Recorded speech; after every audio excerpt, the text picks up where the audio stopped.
She was young, vibrant, and full of life. A woman with dreams far bigger than her small Texas town could hold, and a heart full of love for the child she carried. To those who knew her, she was the kind of person who lit up a room, a bright spirit whose laughter echoed long after she'd left. But beneath her joy, behind her glowing smile, a storm was quietly building. If you're watching this, I know you love true crime as much as I do. But this isn't just about telling true crime stories.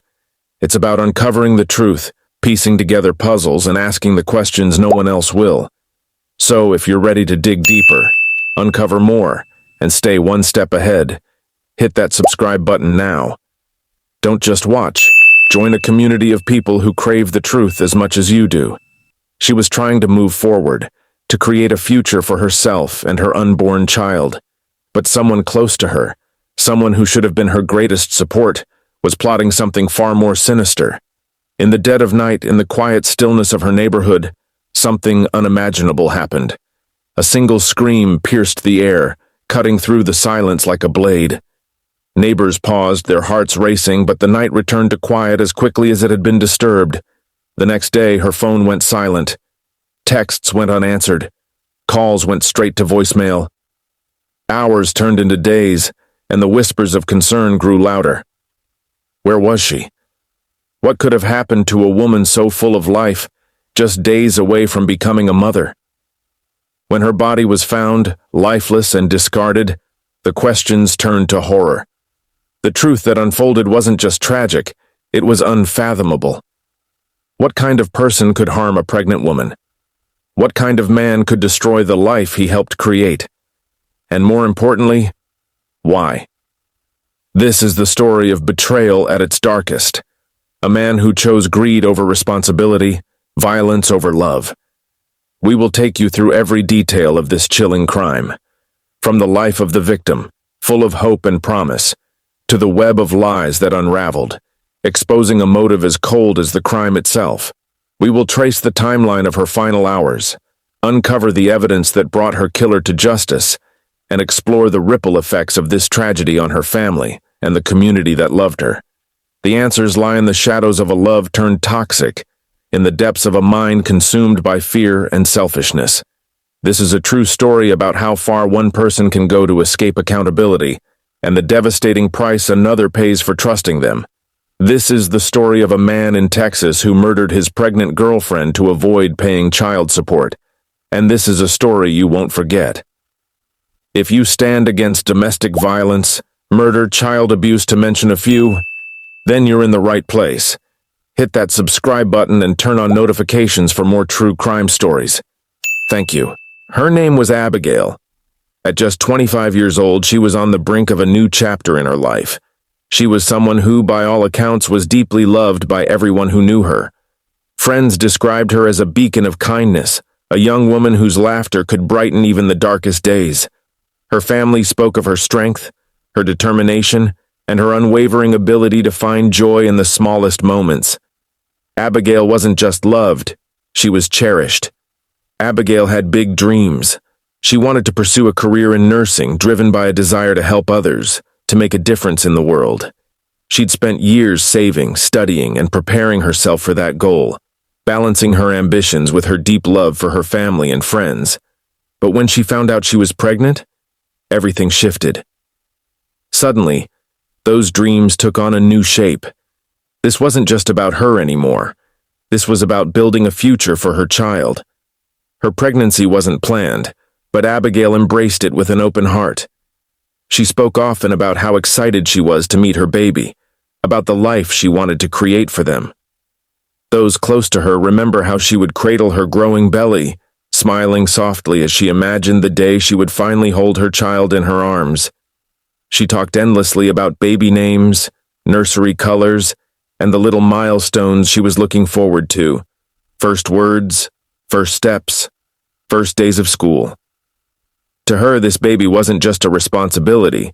It was a blessing, a new beginning, a chance to pour her love into someone who would always carry a piece of her. Her friends remember how she started reading parenting books, bookmarking pages on everything from sleep schedules to nutrition. Her sister recalls the late-night phone calls, where Abigail would share her fears and excitement about becoming a mother. She wanted to do everything right. She wanted to give her baby the life they deserved. But pregnancy wasn't without its challenges. Abigail had to make sacrifices, working long hours to save money, giving up nights out with friends, and facing the physical toll of carrying a child. Her back ached, her energy waned, but she never once complained. To her, every discomfort, every sleepless night was worth it. Her family recalls one evening when they sat around the dinner table and Abigail, her face glowing with joy, placed an ultrasound photo in the center of the table. Her mom cried, her siblings cheered, and for a moment, it seemed like nothing could dim the happiness in that room. Abigail was finally stepping into the role she had always dreamed of, being a mother. But not everyone shared her excitement. The father of her child, a man she had once trusted, was distant, cold, and increasingly evasive. At first, Abigail thought it was nerves. She believed he just needed time to adjust to the idea of fatherhood. She reassured him, tried to involve him in the process, but with every passing day, the tension between them grew. Friends began to notice the strain.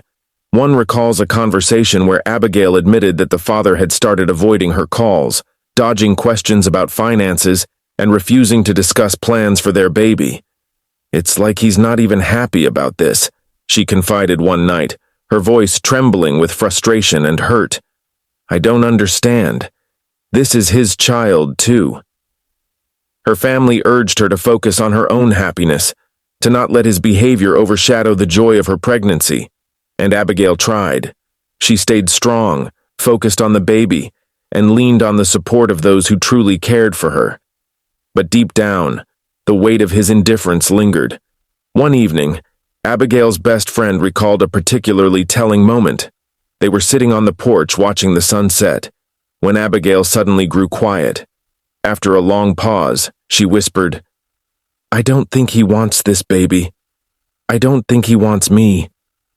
Her friend tried to reassure her, but the sadness in Abigail's eyes was undeniable. She knew something was wrong. Abigail never stopped hoping that things would change. She held on to the belief that in time he would come around, that he would see the beauty in what they were creating together. She wanted to believe that the love she had for her child would be enough to inspire him to step up. His name was Marcus, 31 years old, charming in the way that often masked deeper flaws. To those who didn't know him well, Marcus seemed like an ordinary man, polite, unassuming, and hard-working. But to those who did, there was something restless about him, an unease he couldn't quite hide. Abigail and Marcus met about 2 years before her pregnancy. Abigail, with her warm smile and open heart, was drawn to Marcus's charisma. He had a way with words, a quiet confidence that made him stand out. At first, things seemed promising. Friends recall how happy Abigail looked when she talked about him. "He makes me laugh," she'd say. "He just gets me." For Abigail, it felt like the start of something meaningful. But Marcus carried burdens that Abigail was only beginning to understand. He had a history of financial instability, hopping between jobs and struggling to make ends meet. His friends described him as someone who always seemed to be on the edge, borrowing money, dodging rent payments, and constantly talking about the next big break that never came. When Abigail told Marcus she was pregnant, the cracks in their relationship began to show. At first, he was quiet, too quiet. He didn't react with the joy Abigail had hoped for. Instead, he seemed distant, his gaze fixed on the floor as she shared her excitement about becoming parents. She tried to give him time, believing he just needed to adjust to the news. But as the weeks passed, Marcus's behavior grew more concerning. He began avoiding conversations about the baby. When Abigail brought up doctor's appointments or plans for the nursery, he'd change the subject or offer half-hearted responses. Once, during a dinner with friends, Abigail mentioned how excited she was for Marcus to feel the baby kick. Marcus laughed awkwardly and muttered, "Yeah, I can't wait," before quickly excusing himself to take a phone call. Friends and family started to notice the tension. Abigail's sister, Megan, recalled a particular moment that stuck with her. "We were at my mom's house for dinner and Abigail was glowing talking about the baby. Marcus just sat there, barely saying a word. At one point, he got up and left the room without saying anything. It was odd. As Abigail's pregnancy progressed, the strain on their relationship deepened. Arguments became more frequent, often revolving around finances. Abigail, already working long hours to save for the baby, grew frustrated with Marcus's lack of support. "I can't do this alone," she told him during one heated exchange. "You need to step up." But instead of stepping up, Marcus seemed to withdraw further. Abigail confided in her best friend Sarah about their struggles. "He's just not present," she said one evening. "Every time I try to talk about the future, he shuts down, and whenever I bring up money, it's like he's looking for a way out." Sarah urged her to consider her own well-being, but Abigail, ever hopeful, believed things would eventually improve. Behind closed doors, Marcus's frustration was growing. To him, the pregnancy wasn't a blessing, it was a burden. Already drowning in debt and barely managing to keep a roof over his head, the thought of child support loomed over him like a shadow. He began expressing his doubts in subtle, cutting ways. "Are you sure we're ready for this?" he'd ask, knowing full well how much Abigail wanted the baby. Those around Marcus started to notice changes in his behavior. He became more withdrawn, more irritable. A coworker remembered him snapping over a minor disagreement, something that was out of character for the usually composed Marcus. It was like he was carrying this weight and it was eating away at him, they said. Red flags began to appear, but they were easy to miss at first. Small things, a dismissive comment here, a late-night argument there. But over time, the picture became clearer. Marcus wasn't just struggling with the idea of becoming a father, he was actively resisting it. One of the most telling moments came during a family gathering. Abigail's mother recalled asking Marcus if he was excited about the baby. His response was vague, almost rehearsed. "Yeah, sure," he said, avoiding eye contact. But what Abigail's mother noticed most was the way he clenched his jaw, his fists tightening ever so slightly. It was a fleeting moment, but one that left her uneasy. Marcus began spending more time away from home, making excuses about work or errands. Abigail, overwhelmed by the demands of her pregnancy, didn't push him. But deep down, she knew something was wrong. She told her sister about a strange comment Marcus had made during an argument. "You act like I don't have options," he'd said, his voice cold and detached. The days leading up to Abigail's final moments were filled with a mixture of routine and quiet hope. She had just entered her third trimester, and though her pregnancy brought physical exhaustion, she remained determined to prepare for her baby's arrival. Friends remembered her last few conversations as being filled with anticipation, plans for the baby shower, picking out names, and decorating the nursery. On the morning of her last day, Abigail went about her usual routine. She stopped by her favorite coffee shop, chatting briefly with the barista who had come to know her as a regular. She was glowing, the barista later recalled. She seemed so happy, so full of life. Abigail then ran errands, picking up groceries and a few baby essentials. That afternoon, she visited her sister Megan for a cup of tea and some much-needed rest. Megan remembers that visit vividly. "She seemed tired but happy," she said. "We talked about the baby, about how excited she was to finally hold them in her arms. She even joked about how she was going to make Marcus change all the diapers." But Megan also noticed something else, a faint shadow of worry in Abigail's eyes. When she pressed her about it, Abigail waved it off, saying, "It's just the hormones, you know? Everything feels bigger than it is." That evening, Abigail returned home to her small, cozy apartment. She sent a few text messages to friends, sharing updates about the baby's progress. One of her last messages read, "I can't wait for you to meet them. It's all starting to feel so real now." As the evening turned to night, the neighborhood grew quiet. Abigail's upstairs neighbors later reported hearing faint sounds of movement around 9:30 p.m. Nothing unusual, just the creak of footsteps and the hum of a television. But then, at around 10:15 p.m., there was an unfamiliar noise, a loud thud followed by a brief silence. One neighbor, an elderly woman named Mrs. Robert, mentioned hearing something that she described as off. It wasn't a scream or anything, she said later. Just this sound that didn't feel right. I thought about calling someone, but then everything went quiet again, so I figured it was nothing. By morning, Abigail hadn't responded to any messages. Her sister, Megan, began to worry when Abigail didn't answer her usual morning call. She drove to Abigail's apartment, knocking on the door repeatedly, but there was no response. Panic set in as she called the police, reporting her sister missing. When officers arrived, they found the apartment locked but eerily silent. Upon forcing entry, they discovered the living room in disarray, a tipped-over chair, a shattered lamp. It was clear something had happened here, but Abigail was nowhere to be found. The search for Abigail lasted hours. It wasn't until late afternoon that her body was discovered in a remote area just outside the city, hidden in a shallow grave near a cluster of trees. The officer who found her described the scene as haunting. "You could see she fought," he said, his voice heavy with emotion. "She fought to protect herself and her baby." The discovery sent shockwaves through the community. Abigail's family, upon hearing the news, was overcome with grief. Her mother collapsed to the ground, wailing, "Not my baby, not my Abigail!" Her father, usually a pillar of strength, broke down in tears, clutching his wife as they both struggled to comprehend the loss.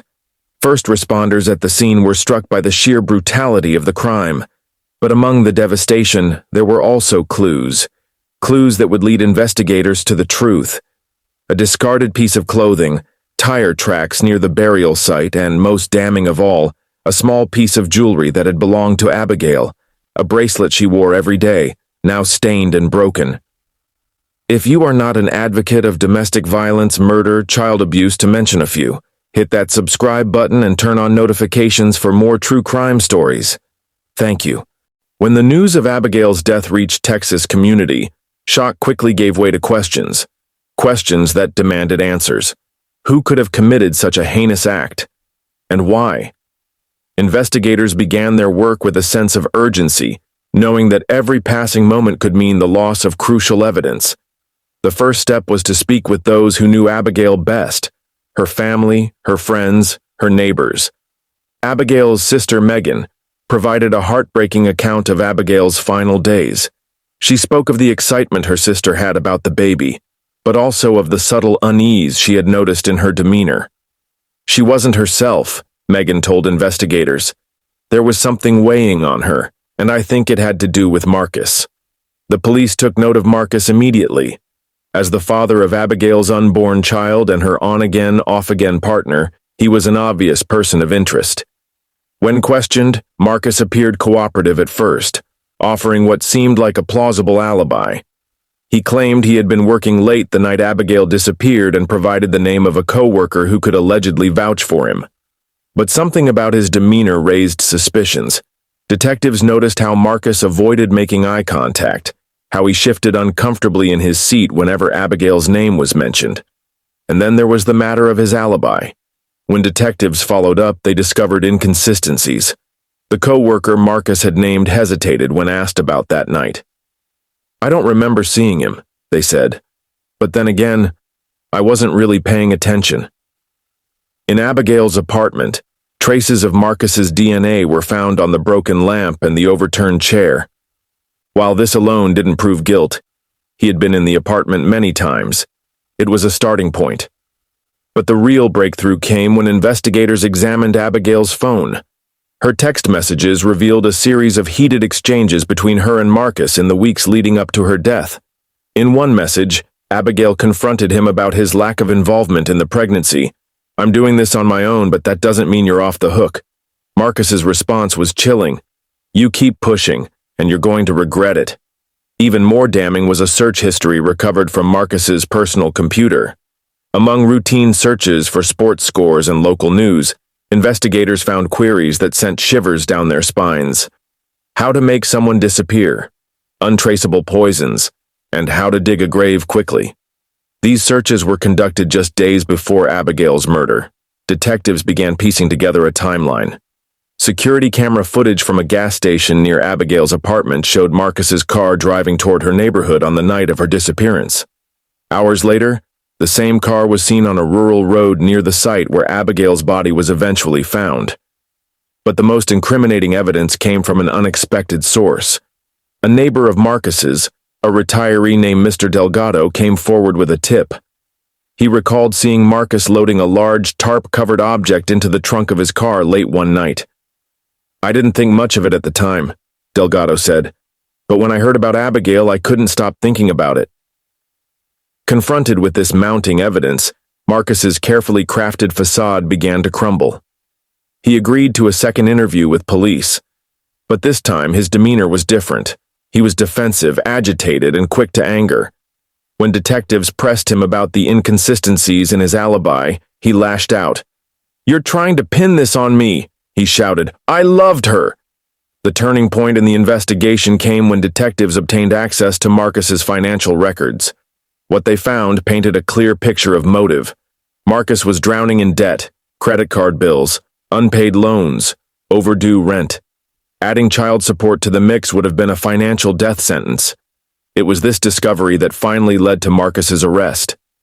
Officers arrived at his apartment in the early hours of the morning, knocking loudly on his door. Marcus tried to evade them, slipping out the back, but he was quickly apprehended. As they placed him in handcuffs, neighbors gathered outside, watching in stunned silence. Back at the station, Marcus maintained his innocence, but the evidence was overwhelming. During his interrogation, detectives laid out everything they had: the messages, the searches, the hair, the witness accounts. Cornered and unable to refute the evidence, Marcus's bravado began to falter. But the most shocking moment came when Marcus made a chilling admission. Though he stopped short of a full confession, he muttered under his breath, "I just wanted it all to go away." That single statement, coupled with the mountain of evidence, sealed his fate. As the evidence against Marcus continued to pile up, the central question that haunted investigators, Abigail's family, and the community was a simple yet chilling one. Why? Why would a man go to such unimaginable lengths to end not just the life of the woman carrying his child, but also the future he had helped create? The answer lay in a toxic combination of financial despair, emotional detachment, and an overwhelming desire to escape responsibility. Marcus had always struggled with money. Records revealed that he had been in and out of low-paying jobs for years, unable to hold on to steady employment. Credit card statements showed mounting debt, thousands of dollars in unpaid balances, overdue bills, and frequent withdrawals that left his bank account teetering on empty. To make matters worse, Marcus had a tendency to live beyond his means, spending money on expensive nights out, gadgets, and luxuries he couldn't afford. When Abigail told him she was pregnant, Marcus didn't respond with joy or even concern. Instead, his reaction was one of panic. Friends of Marcus later described how he confided in them about his fears. "I can't do this," he reportedly told one friend. "A kid? I'm already drowning and now she wants me to pay for diapers and daycare? She's ruining my life." Abigail, on the other hand, never saw this side of Marcus. Or perhaps she refused to. Despite their rocky relationship, she believed he would eventually step up. But the text messages between them painted a very different picture. In one particularly harrowing exchange, Abigail reminded Marcus that he was responsible for their child, to which he coldly replied, "I didn't sign up for this." Marcus's financial records revealed another telling detail. Just weeks before Abigail's murder, he had received a notice from the state requiring him to attend a court hearing about child support. The notice outlined the financial obligations he would face once the baby was born, payments he simply couldn't afford. This, investigators believed, was the breaking point. Adding to the psychological profile of Marcus was his history of avoiding responsibility. Interviews with former partners revealed a pattern of behavior. Marcus had a tendency to disappear when things got tough. One ex-girlfriend described how he abruptly ended their relationship when she suggested they move in together. "He couldn't handle anything that tied him down," she said. "Commitment scared him, especially when it involved money." But Abigail's pregnancy was different. This wasn't a relationship he could simply walk away from. The court documents, the legal obligations, these were permanent ties, ones he couldn't ignore or avoid. For someone like Marcus, who valued his own freedom above all else, this was intolerable. Abigail wasn't just a woman he had once dated. She was a daughter, a sister, a friend. Her unborn child wasn't just an inconvenience. It was a life filled with potential. By taking their lives, Marcus didn't just solve what he saw as a problem. He created a tragedy that would haunt everyone who knew Abigail. Investigators later revealed that Marcus showed little remorse during their interrogations. When pressed about his motives, he would only repeat the same phrase, "I didn't have a choice." The trial of Marcus Hayes was one of the most highly anticipated courtroom dramas in recent memory, drawing the attention of both the local community and the media at large. For Abigail's family and friends, the trial was not just about seeking justice. It was about ensuring that the memory of Abigail and her unborn child was honored, and that Marcus's actions would be held accountable for the devastation he caused. When the jury retired to deliberate, tension filled the courtroom. Abigail's family held hands, silently praying for justice. Hours passed before the jury returned with their verdict, guilty on all counts. The judge's remarks during sentencing were scathing, condemning Marcus's actions as an act of pure selfishness and brutality. Addressing Marcus directly, the judge said, "You not only stole the lives of Abigail and her unborn child, but you also robbed her family and this community of their sense of security and trust. Your actions were calculated, deliberate, and utterly devoid of humanity." As the sentence was read, life without the possibility of parole, Abigail's family embraced one another, their tears a mixture of sorrow and relief. Marcus, for his part, showed little emotion, staring blankly at the floor as deputies prepared to escort him out of the courtroom. Outside the courthouse, Susan Reynolds addressed reporters, her voice steady but filled with emotion. "Today we got justice for Abigail and her baby, but no sentence can bring them back. We will carry this pain with us for the rest of our lives. All we can do now is honor their memory and make sure their story is never forgotten." And so justice was served. But for Abigail's family and the community that loved her, the scars of this tragedy will remain forever. This was not just a trial about guilt or innocence. It was a stark reminder of how far some will go to escape responsibility and the devastating cost of their choices. So I ask you, the viewer, to reflect on this story and consider, how can we, as a society, work to prevent such tragedies? What steps can be taken to ensure that no family suffers the way Abigail's has? Please share your thoughts in the comments below. Your voice matters, and together, we can strive for a future where justice, empathy, and understanding prevail over violence and selfishness. Thank you for watching and for honoring Abigail and her unborn child by bearing witness to their story. Let us carry their memory forward, not as a symbol of tragedy, but as a call to action. A reminder to value life, take responsibility, and work towards a world where such darkness can no longer thrive.